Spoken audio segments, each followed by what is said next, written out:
Chain placement. With your Generator Pro assembled, orient your chain so that it is one continuous loop without any kinks or twists. First, place the chain on the rear chain ring by rotating the ring.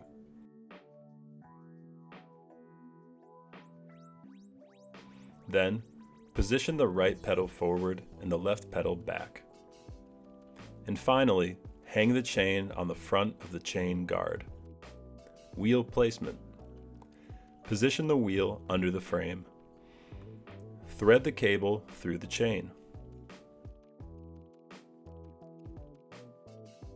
Point the cable forward. Place the chain onto the freewheel cog. You may need to loosen the wheel nuts to make space on the axle. The flat sides of the axle and the toothed washer need to align with the wheel mounting slots. Lift the wheel into the mounting slots. The washers go on the outside of the slots. Pull the wheel forward to make the chain taut. First, tighten the nuts by hand. Then, ensure the wheel is straight and that the front cog is aligned with the chain and rear chainring. And finally, tighten the nuts with an 18mm wrench.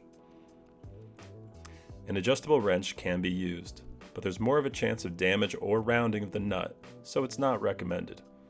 For best results, have one person hold the wheel in place while a second helper tightens the nuts. Check chain tension by rotating the pedals. The chain should move straight and smooth.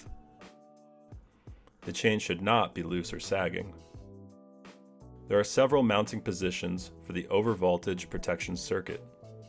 If using the comparator or recharge desk, attach to the upper fork tube. The protection circuit connects to the wheel using the 6-way connector. Secure any loose cable so that it is out of the way. Time to rock. You can now plug in your comparator, recharge desk, or any other compatible device.